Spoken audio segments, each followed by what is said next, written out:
Rain drums a steady rhythm against the windows of a modern downtown Austin cafe.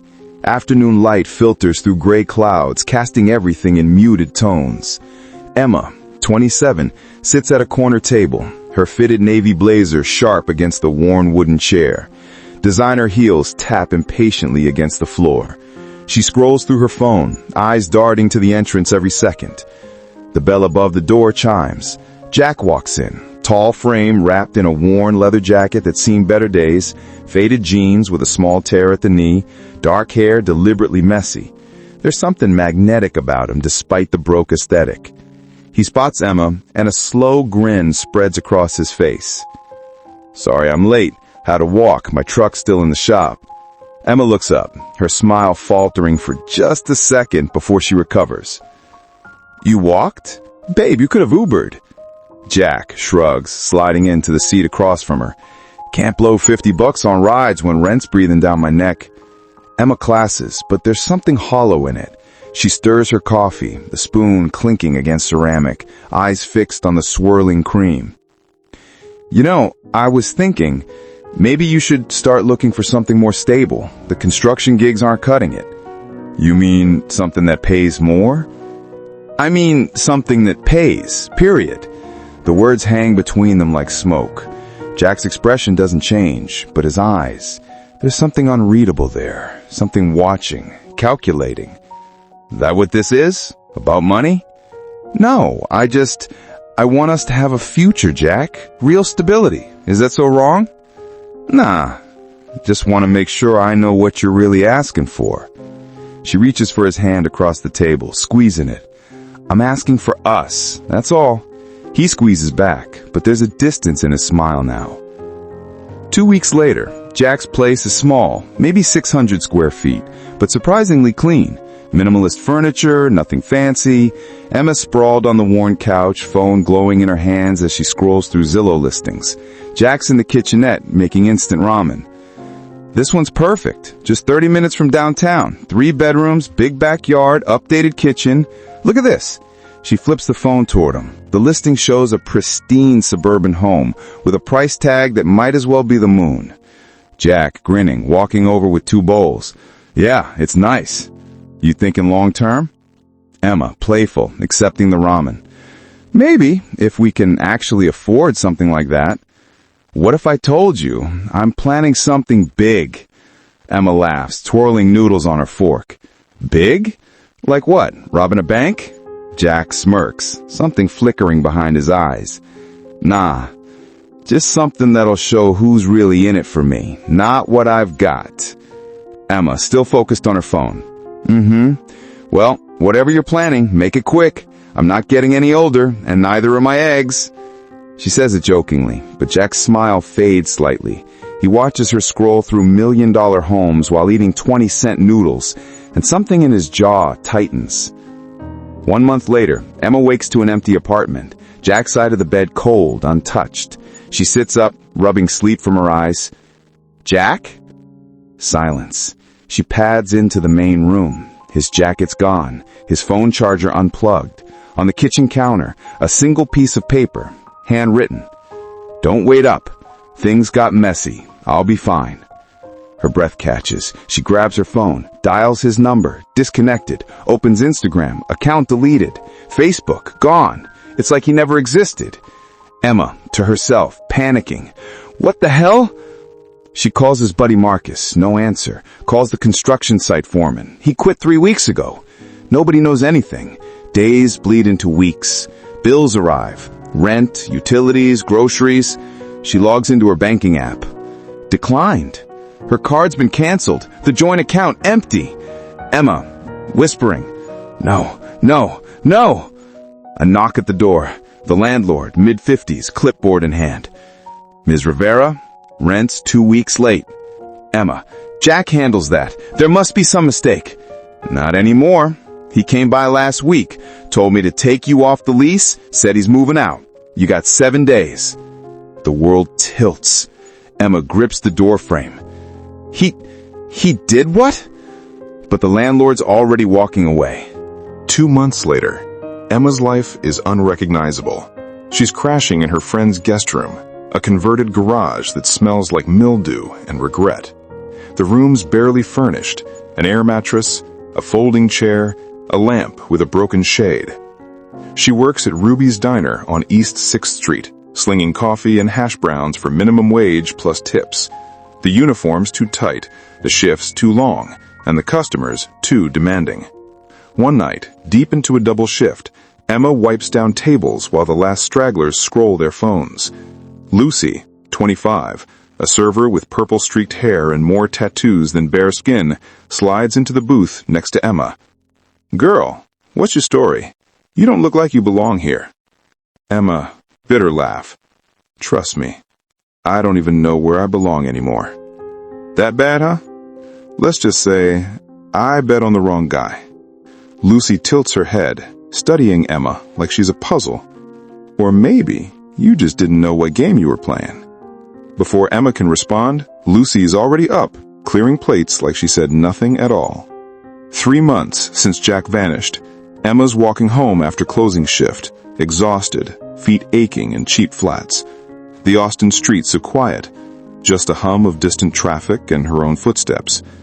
Then she sees it, a black SUV, gleaming under the streetlight. Brand new, expensive. The driver's door opens. Jack steps out. Emma stops dead. He's transformed. Tailored charcoal suit, crisp white shirt, no tie. A Rolex catches the light. His hair is styled now, professional. He looks like he stepped out of a magazine spread. Emma, voice breaking. "What the hell is this?" He doesn't flinch, just watches her with that same unreadable expression. "Working."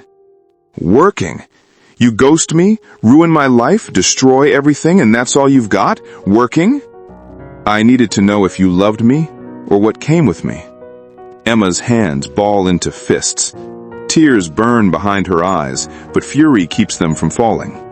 "You think this is some kind of game? Some sick test? I slept on couches, Jack. I begged for extra shifts. I ate ramen 3 times a day because I couldn't afford anything else. And you what? Watched? You're serious right now." "Yeah, I saw." Her blood runs cold. "You what?" "I watched. Made sure you were safe. You just never looked close enough." "You son of a..." "Get in the car, Emma. Let me show you something. I'm not going anywhere with you. Please, just let me explain." Something in his voice, not pleading, but genuine, makes her hesitate. Against every instinct screaming at her to walk away, she climbs into the passenger seat. Jack drives in silence through Austin's west side, past downtown, past the neighborhoods Emma used to dream about, until they reach a gated community she didn't even know existed. He punches in a code. The gates swing open. They pull up to a mansion, no other word for it.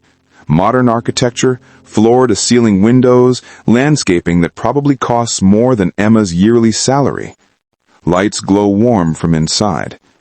Emma, whispering, This isn't yours. It's mine. Always was. My dad's business, commercial real estate development. I took over when he passed 2 years ago. Emma's brain can't process it.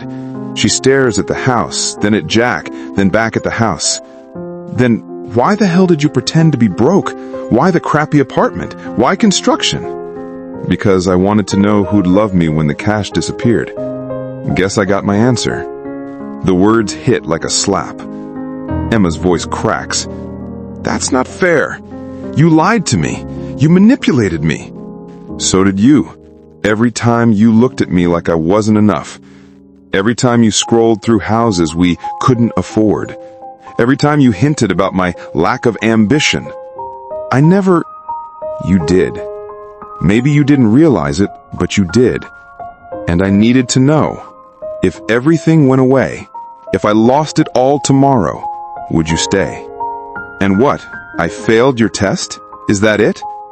Jack's silent for a long moment. Then he opens his door, steps out. You answered your own question, Em. I'm just the one who asked it. He walks toward the house, leaving her sitting in the SUV, stunned, shaking, gutted. 3 weeks of silence. Emma tries to hate him, tries to move on, but guilt's a persistent thing. It crawls under her skin, whispers in her ear at 3 a.m., shows her every moment she complained about money, every disappointed look, every time she checked Zillow instead of looking at him. One night, rain pounding Austin like the city owes it money, Emma shows up at Jack's gate, soaking wet, no umbrella, no plan, just raw honesty and nowhere else to go. She presses the intercom. "It's me." The gate opens. Jack's waiting at the front door, dry, calm, distant. "I came to say I'm sorry. Not because you're rich, not because I want something from you, because I finally get it." Get what? That I wasn't in love with you. I was in love with the idea of being safe, of being taken care of not worrying, and I mistook that for love. Jack studies her face, mascara running, hair plastered to her skull, shivering in the doorway. There's truth in her eyes now, raw and unfiltered. And now? Now, I'd take broke nights and ramen noodles over empty beds and regrets. I'd take your crappy apartment and late rent over this guilt eating me alive. I was shallow, Jack. I was wrong. And I'm sorry. He doesn't speak, just watches her cry in the rain. You really have learned how to talk like me, huh? Guess life in a diner taught me more than money ever did. Silence stretches between them, not hostile, but heavy with possibility. Then Jack steps aside. Come in. Let's talk. 6 months later, Emma works at Jack's company now, not as arm candy, but as project coordinator for their community development division. She manages affordable housing initiatives, works with nonprofits, coordinates volunteer builds. She's dressed differently too, less designer, more practical. Hair in a ponytail, jeans, company t-shirt. She's at her desk, deep in spreadsheets, when Jack appears behind her. Hey, boss lady, you ready for lunch? Only if you're paying this time. Still testing me, huh? Just keeping you on your toes. They head to a taco truck, their spot now. No fancy restaurants, no pretense, just good food and better conversation. You think we'll ever be normal? Normal's overrated. Besides, what couple has a meet-cute that involves financial espionage? When you put it that way, we sound like a true crime documentary. The husband who gaslit his wife about money. The wife who learned love ain't transactional.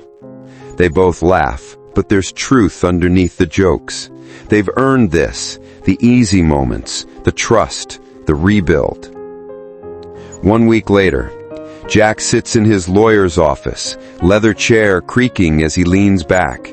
The lawyer, David, mid-40s with perpetual worry lines, slides documents across the desk. Sir, you sure about this? Transferring 49% of company ownership to her name? That's significant. Yeah, I tested her once. She passed the second time. I'm done testing love. But if things go south, they won't. And if they do, then I deserved it for being a manipulative ass the first time around. David sighs, but starts preparing the paperwork. That night, Emma's at the house. Their house now. No, she still struggles with that. When she finds the manila envelope on the kitchen counter, her name written in Jack's handwriting. She opens it. Inside, legal documents, dense with jargon, but one phrase jumps out. Transfer of ownership, 49% to Emma Catherine Rivera. Her hands shake. Tears come fast. Unexpected, overwhelming. She slides down the cabinet to the floor, papers scattered around her. Emma, whispering, "Damn you, Jack. You really did it." 2 days later, evening settling over Austin, painting the sky in oranges and purples. Emma and Jack sit on the back porch of the mansion, barefoot, casual, sharing a bottle of cheap wine straight from the bottle. No glasses, no ceremony. Jack, ever think we'd end up here? Emma, not in a million years. Honestly, I thought you'd stay going forever. Thought I ruined everything. Jack, you almost did, but I almost did, too. Guess we're even. Emma, taking a swig of wine. You know it's messed up? I'm happier now than I ever was scrolling through Zillow. That's because you stopped chasing the next thing and started living in this thing. Look at you all philosophical. Jack, grinning. Poverty changes a man. You were never poor, you manipulative bastard. But I could have been. That's the point. And now I know, if I lost it all tomorrow, you'd still be here. Emma, damn right I would. Though I'd complain about the ramen. Jack, deal.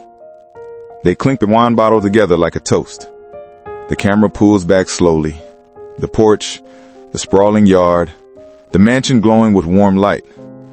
The ground still damp from yesterday's rain, like the past never fully dries. But the sky's clear now.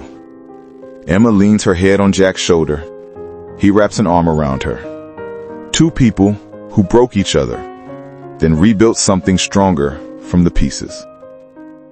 Sometimes the richest hearts are hidden behind empty wallets. Be honest. If you were in his place, would you still trust love after that? Drop your thoughts in the comments. I really want to know what you'll do. And if this story hit you even a little, don't just scroll. Hit that like button and subscribe, because every story here isn't just a story. It's a reflection of someone's truth. Maybe even yours.